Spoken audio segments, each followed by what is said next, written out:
Welcome to the MetPro Method podcast. I am your host, Crystal O'Keefe, and I will be joined today by Sam Karliner. And hi, we will be talking.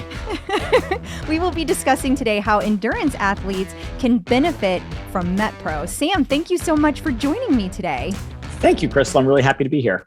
Well, I'm excited to talk about this. I am super excited about the topic and all things endurance. And we were talking before the show started. We have a lot of gadgets and gizmos in common. So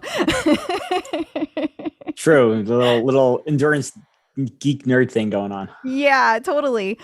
So now, Sam, have you always been an athletic person? Like, did you start off as an athlete when you were in school? In high school, I was a runner. Okay. And continued that through college and was always a runner, got into marathoning early on in my 20s. And then kids rolled along and slowed things down a bit. But I got back into my running and ran. I was consistently running, and I was a pretty good runner. And somewhere about 12 years ago, I had always been enamored, captured, I don't know what the right word is, just awed by IRONMAN, by the full distance IRONMAN. And I can remember watching it as a kid in the late 70s, early 80s, when it was really just, this grand thing in Hawaii. It's like, how can people do that? And one day I said to myself, I wonder if I can push my body that far. I wonder if I could do that. And I signed up for a race. And the secret at the time was I signed up for it a year in advance, and I didn't tell anybody. I didn't even tell my wife. Really? I was like, I mean, I don't know if all your listeners know, but a full distance Ironman is a 2.4 mile swim. That's pretty far. Yeah. In most pools, it's about 70 laps for a mile. So 2.4 mile swim. That's a pretty good distance. Then it's followed by a 112-mile bike ride. And you'd think you'd be done, but no. You'd think you'd be done. And then it's followed by a marathon. I had run a bunch of marathons, and I'd run them well, but running a marathon after, going at it for hours, 7 to 10 hours, I must have been out of my mind. So, yeah. Did they have half Ironmans back then, or did they did? I don't even know when they started. So you decided to just skip that. You just went straight all in, right? They had shorter ones. They have what are called Olympics, which are for first timers very manageable. It's just under a mile swim, but then it's a 25-mile bike and a 6-mile run, a 10K. Manageable. I went all in, and after about 6 or 8 weeks, I told my wife I had signed up. I reserved a hotel. She's looking at me like, you did what? Like, it'll be fun. It'll be a vacation. You don't have to do the work. And I just figured out I'd sort of, figure it out on my own. And so that first race back in 2011, wow. It was an incredibly hot day, something I didn't plan for. What I didn't know is Ironman is actually comprised of 4 events. What's the fourth? Nutrition. Very nice, Sam. Very nice. How'd you like that segue? Yeah, you can get everything else down and you have your nutrition off. Forget it. It's going to be a really bad day. And I sort of learned that the hard way. And we have this great picture of me at about 13 miles into the run. I looked at my wife and I was dying. And I shrugged my shoulders and I said, should I keep going? I don't know if I could do this. And it was right before her turnaround. So she had some time to think about it. And to hear her tell the story, she's like on her phone. She's like calling people. And he's like, what should I do? If he stops, if I tell him to stop, he'll hate himself tomorrow. Yeah. Yeah. So I came back and I'm like, what do I do? She's like, keep going. A couple hours later, when I finished. Like 10 miles doesn't sound that long after everything else you've done. Like to the person listening, right? Right. But when you're in it, I can't even imagine what that's like. You can't even imagine. I've only run a full half marathon. That's all I've ever done. And like I'm a very slow runner. So like, just know that. But like when I was out there for the first time, I was like, this just goes on forever. Like it's so lonely out there when you're slow. and you should know because my wife has done a half once and her shirt says, I ran a full 13.1. I didn't run half of anything. So yeah, a few hours in the medical tent after that race was done. IV fluids, the whole bit. Oh, you had to have all the things. Okay. I was destroyed. Yeah, but I was hooked. I would imagine crossing that finish line is probably like nothing else. It is it is a tremendous feeling. It is an insane accomplishment. Wow. And they have this sort of tradition, or for a lot of the spectators and a lot of the people who've already finished come down for the last hour, because it's sort of a hard 17-hour finish line time limit. And it's just a party, just cheering these people in at, who've been going at it since, 6:30 in the morning. And mind you, not only does your race start at 6:30, maybe 7, and you're approaching midnight now, but you've woken up at 3:30 in the morning to get to the start, to prepare your stuff, to eat. I mean, it's a long day. It is a long day. And I mean, it's not like when you just get up early on a normal day, because you're also giving this amazing performance. Like your body is going through so much. You're not just standing there, you're working. Yeah. That's incredible. How many Ironmans have you participated in now? I have completed, I believe it's 12 full Ironman. Whoa. Yeah. It's a bunch. Yeah. And now when you participate, like, do you go to different cities? Do you try to like go to all the different ones? Because I know there's several. Right. So they're all over not just the United States, but the North America. And they're quite frankly all over the world. At the full distance, the 140.6 mile, and the half Ironman, the 70.3 distance. I'm in New York, and Okay. Lake Placid has become a sort of a hometown favorite because it's drivable. So it cuts down on the expense. It's the middle of the summer, works into training well, but I have traveled to Florida, to Kentucky. Kentucky was beautiful. Kentucky was great. Yeah, we've traveled a bunch down to Maryland. Wow. So now, when did you find MetPro in your journey of figuring out Ironmans and how to add your nutrition? I found MetPro about 3 years ago. I was only involved for a few months, had an accident, but it's really been the last 2 years, I'd say, that I've been really involved with MetPro. And things have been clicking and going really well with it. That's awesome. Yeah. What drew you in to begin with? Like, what made you think, I want to try this? So, as I said before, nutrition is a big part of race day, but nutrition is a big part of training too. And a lot of people have coaches for their training, and some coaches give nutrition advice. And when you read about, especially the pros, they tend to have just nutritionists who deal with their nutrition. And it got me curious as to why. I wasn't incredibly overweight. When I'm certainly in the height of training, you're burning calories like it's going out of style. So I didn't have to worry about weight. Yeah. Am I a little heavy? Am I a little too light? You play around with things. And for most of my training, and absolutely for my races, a lot of athletes, whether it's Ironman training or even if you're doing your spin class, right? You're hopping on your Peloton, or you're just going out for a run or working out with weights.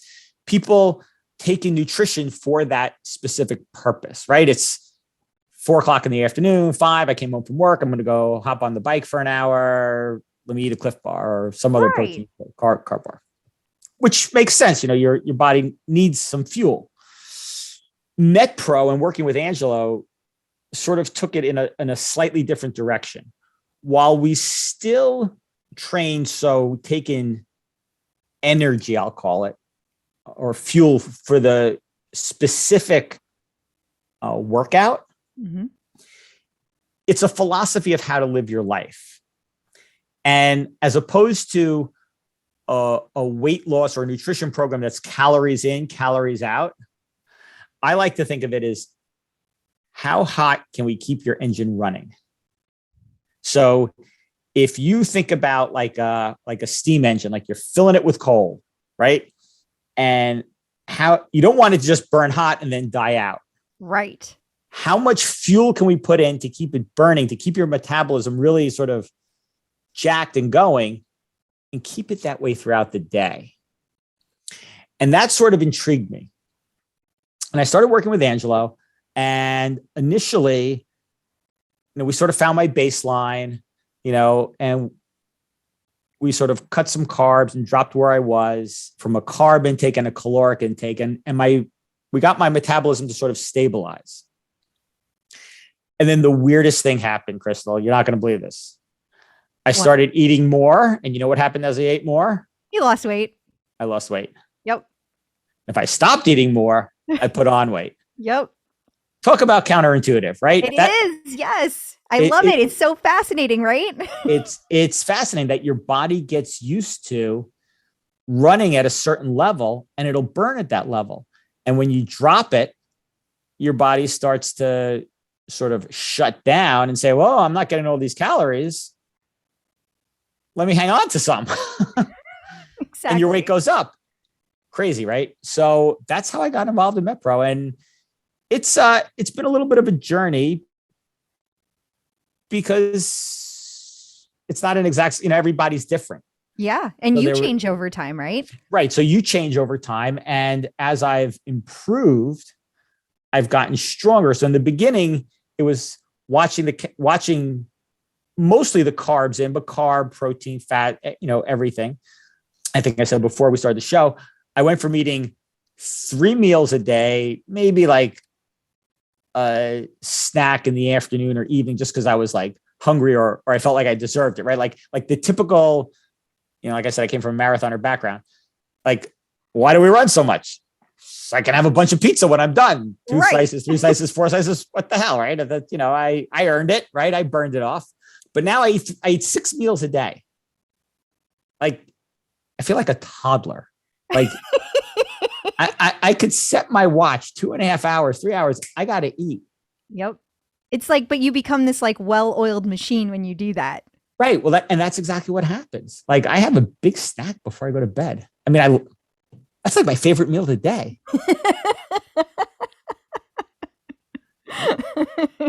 Right? Yeah. How many diets, and I put that in quotes, do you know that you get to have a big snack before you go to bed? Right. I'm in the height of training. I could take a tortilla shell, peanut butter and honey and eat it and then go sleep. I have to say for some of our listeners who might be, who may not have the 6 meal program, you only get that if you're eating 6 meals. And typically that's our athletes. So not to say you can't have a snack, you get 2 snacks a day, but you don't necessarily have one right before bed. So results vary and your needs vary. So I must say that. That's a fair disclaimer. But it's true because, my training runs in a lot of for a lot of athletes, it's training blocks. You put in 3 or 4 hard weeks, then you take an easy week. And during that easy week, I'm not going to push the same number of carbs that I push, at a really hard week, because I'm not doing the same amount of work. Although I would not necessarily put on weight because, as we said, the body just has gotten used to it and just, goes right through. Yeah. It's an amazing thing. Now, I heard from a little birdie that you're training right now for an Ironman. I am. And it's not just any Ironman. It's not just any Ironman. So I had, after my first one, I figured it out a little better, and I started getting a little more competitive. And then I had this, what at the time was a pipe dream. Which was competing in the world championships in Kona and qualifying in my age group, which is really, really hard. Yeah. And then because it's in your age group, you usually have to finish in the top 2, maybe 3 to be invited. So, and when you say finish in the top 2 or 3, you mean at a different qualifying event, correct? At a different qualifying event. So, right, there are 250 people in your age group. You got to be top 3 or 2. I mean, that's just to put that in perspective for people. Like, that's like not just hard, like extremely hard. Like, I understand why you felt like that was a long shot. And it was a long shot. Yeah. And I had gotten to the point where I was finishing maybe 30th. I think my best finish before that had been 14th. And once you get to that level, I knew I could get down to maybe under 10, like 7 to 10 is one level, 4, 5, 6, 7's another level. I mean, it's not just seconds that are separated. It's like a different level. And then like, it's like 0.3 of a second is a win. Right. Getting to the top 3, that's hard. Yeah. That hard. I can't even imagine, like, what kind of time did you finish? Like, I can't, like, it's impossible for my brain to even comprehend how fast you must be. Right. So every course is different. There's some courses are much faster than another. I qualified this past July. Okay. July 2021 in Lake Placid, just over 11 hours. That's incredible. So 146 miles in 11 hours. That's right. Wow. For me, swimming is my weakest of the 3 disciplines. Yeah. But I had a fairly decent swim. I don't remember the exact number. I think I was in about 30th or so. And then I just, maybe a little higher, maybe I was having an amazing bike. It's 2 56-mile laps, and Lake Placid is not flat. They had the Olympics there for a reason. Yeah, I've heard there's some pretty big inclines on the bike portion that are pretty killer. Absolutely. And after the first lap, I think I had moved up to about 16th or 12th place. And I had some people who were, following me and telling me. I got off the bike. I think I was in 8th. Wow. And I was like, all of a sudden I was like, oh my God, like this is doable. And it's doable because I'm a runner. Like if I've managed to swim, but really managed the bike well, I can run. I can do this. And all of a sudden I was in 8th and I'm a runner. And for anyone, you don't need to be a marathon runner. If you go out, or if you're running a 5K race, even if you're just out for a jog, when you're running well, when you feel good, it's easy to run well and mentally, because there's a mental component to it. Absolutely. And I was in 8th. I'm like, I can do this. I'm running, and I had a good, the first mile, I just had to get my legs going, and I could tell by my pace how I was feeling. And I never run a marathon as, all right, 1 mile's done, I have 26. I break it down into segments. I break it down into manageable, usually like 3 miles at a time in my mind. And I'm watching, I have a watch, I'm watching my pace. We'll talk about fuel if you want to, but I know what I'm taking in. Definitely. And I'm feeling good. And as I'm running and I'm getting stronger, I'm like, I can do this. I just kept going. And I knew I was doing really well. And in races, COVID negatively affected it a little bit. They write your age on the back of your calf. Right. So you can sort of have an idea of who your competition is. With COVID, they got rid of a lot of the body marking. Right. So contact. Keep people separated. Yeah. But I had an idea. And I had an idea based on some of the people I was passing, some of who were younger than me. Like, I'm running well and I'm feeling good. And after about 15 miles, I think I had moved up, I don't know, around 4th or so. And I was like, we're doing this. And it became all adrenaline, I bet. All adrenaline. And in fact, I saw somebody with, I don't know, 3 miles to go. And it was maybe 2 miles to go. And I was getting to the point where we had been pushing as hard as we could. And he said, "Oh my God, you're in 2nd." Just took off. That's like, wow. no one's passing me. Like, I don't care what your age is. I'm holding on where I am. So it was just so exciting. So exciting. Just wow. really, really, really tremendous. And, yeah, so we got home and, we booked our flights to Kona, and then it got canceled because of COVID. Oh, COVID. And they moved it to canceled a lot of races, a lot of things. Right. So they moved it to February. They got canceled. Canceled those flights again. And then, so yes, October 8th, 2022. It's going to happen. It's going to happen. And it's changed my training this year, because I would usually have at least one, usually one, maybe two springtime races, then a race in the summer, and then maybe a shorter race or another Ironman in the fall, depends how I'm feeling. And I want each one to be really good and see how good I could do. Now, I want to do well in this one coming up in May.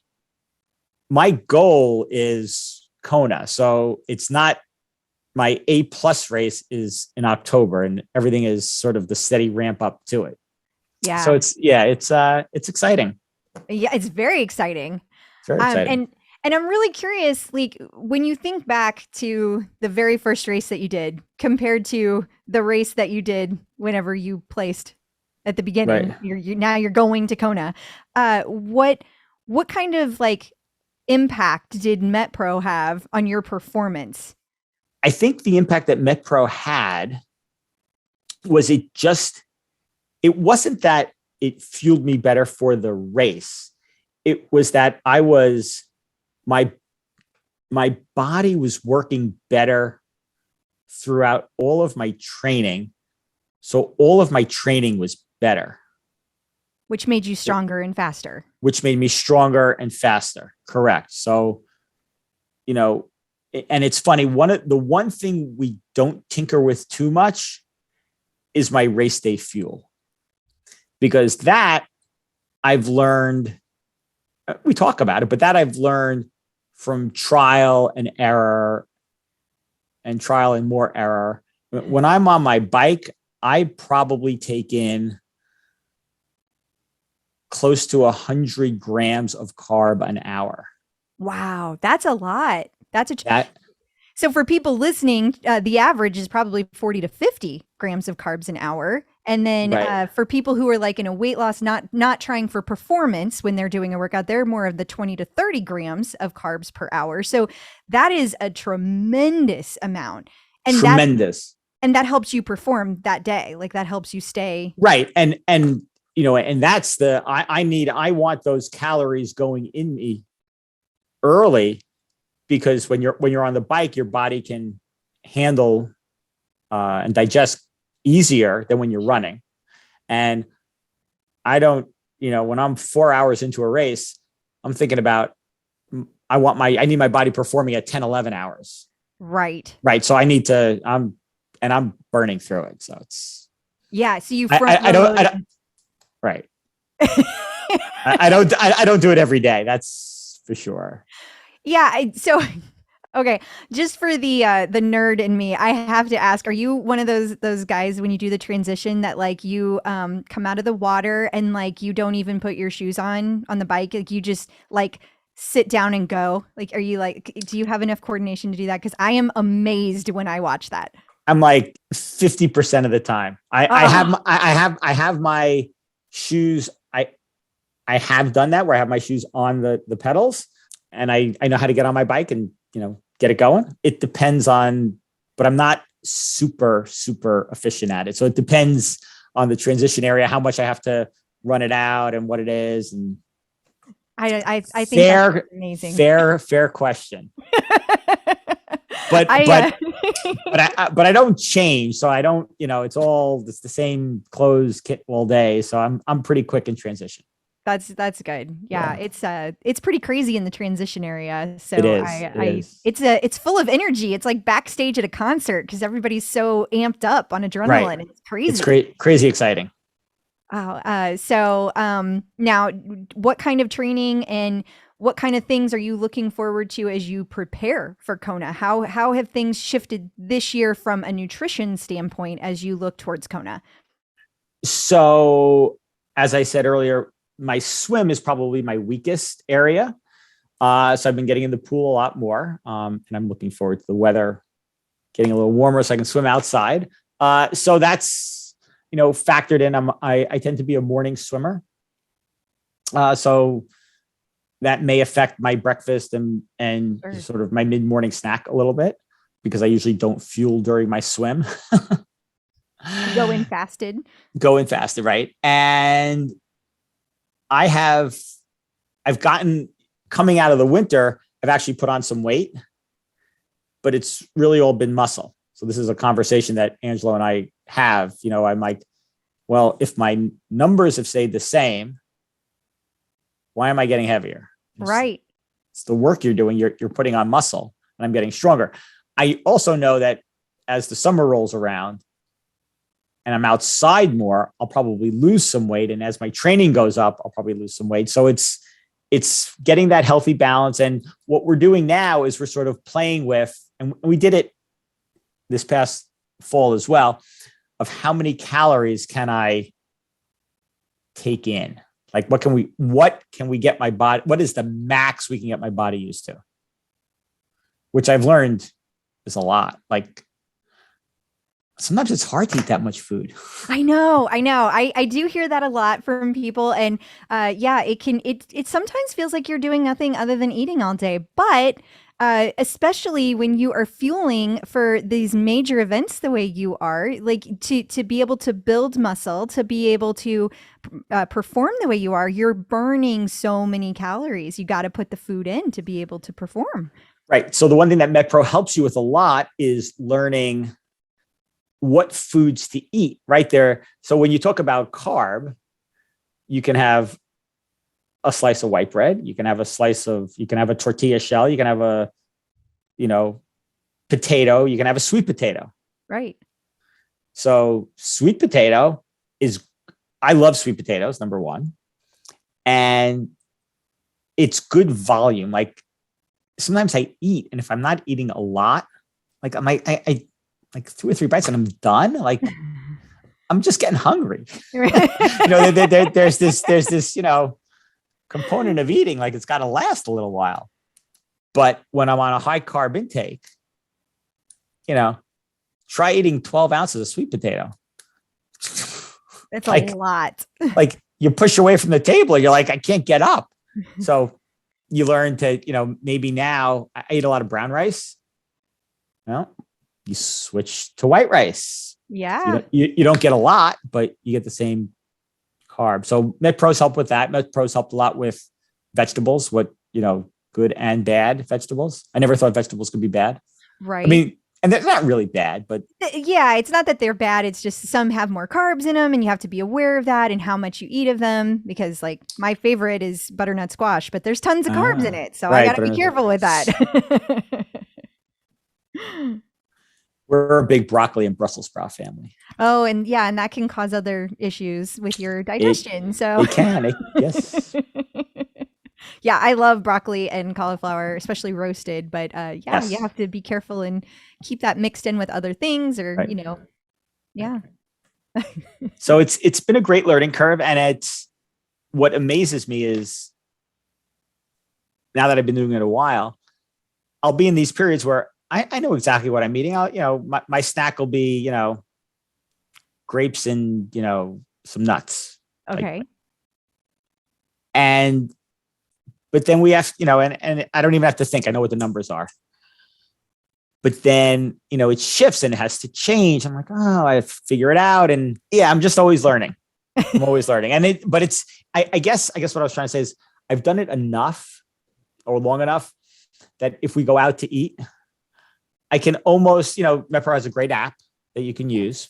Yes. And I will say before I came to MetPro, I tried like doing macro counting. Uh-huh. I have that app, and I had a good understanding. MetPro sort of broke it down differently. Carbs are carbs.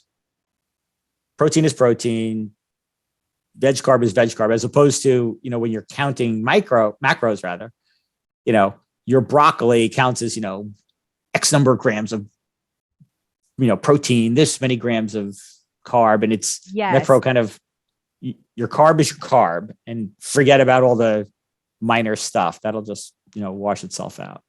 But I can go out to eat and I go, all right, 15 grams, I should have 45 grams. All right. That's, You're like, some lean protein and some like a potato or some veggies, and you're good. And I've also learned that one meal off will not destroy me.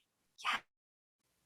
Right. That was, when I never thought about that before I was with MetPro. I mean, I was hungry. I ate. I had a big workout. I'd eat. But once I started, I was, I guess, being a little tech geek, nerdy, tracking my workouts with a Garmin, and as we were talking before, Whoop, and liking data.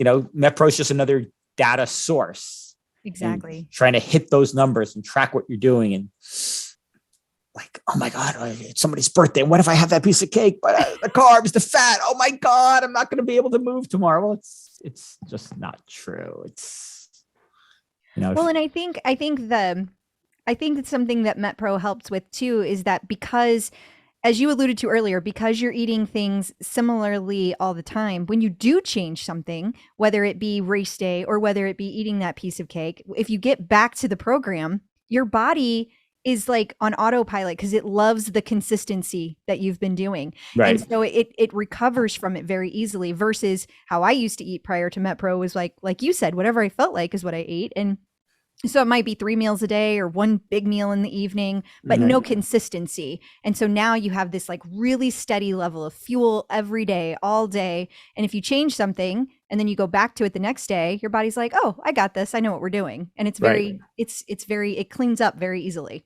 Right. That's a good way to put it. Yeah. So do you feel like that MetPro is a good fit for people who are doing endurance competitions? Absolutely. Oh, absolutely. Because it's just helped so much. It's just helped me stay consistent.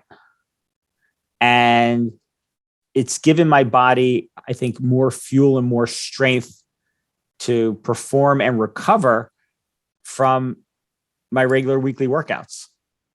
I don't have to carbo load, which I think is a bit of a myth, but I have this big workout coming. I need to this, or this is how I need to recover. I'm pretty much at a constant, which has just allowed me to push harder and perform better. Right. So not every workout is an A workout, right? Different workouts have different purposes, different training zones. You want to work on your endurance, you want to work on your speed.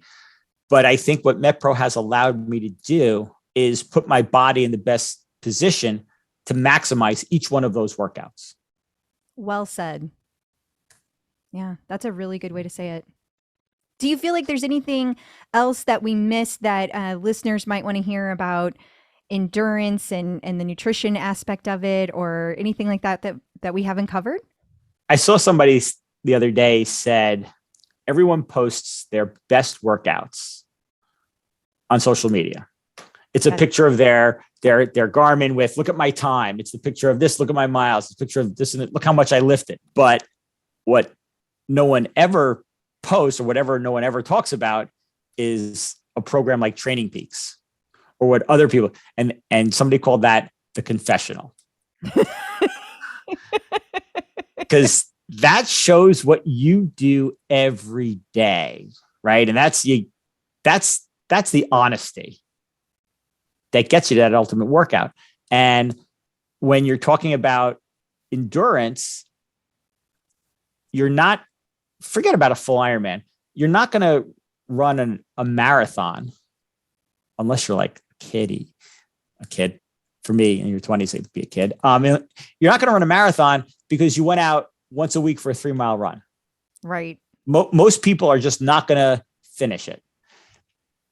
I'm not saying how fast I have to finish, but if you run 3 or 4 times a week, 2, 3, build up to 4 miles. You'll get it done. And so, building up the endurance takes time, and it takes a lot of dedication and putting it in. And so MetPro, through their tracker, keeps you honest and, sort of in a roundabout way mimics your training schedule. It's, you want to perform every day. Well, you've got to keep this consistency every day. So it's, they're two sort of parallel lines that follow each other.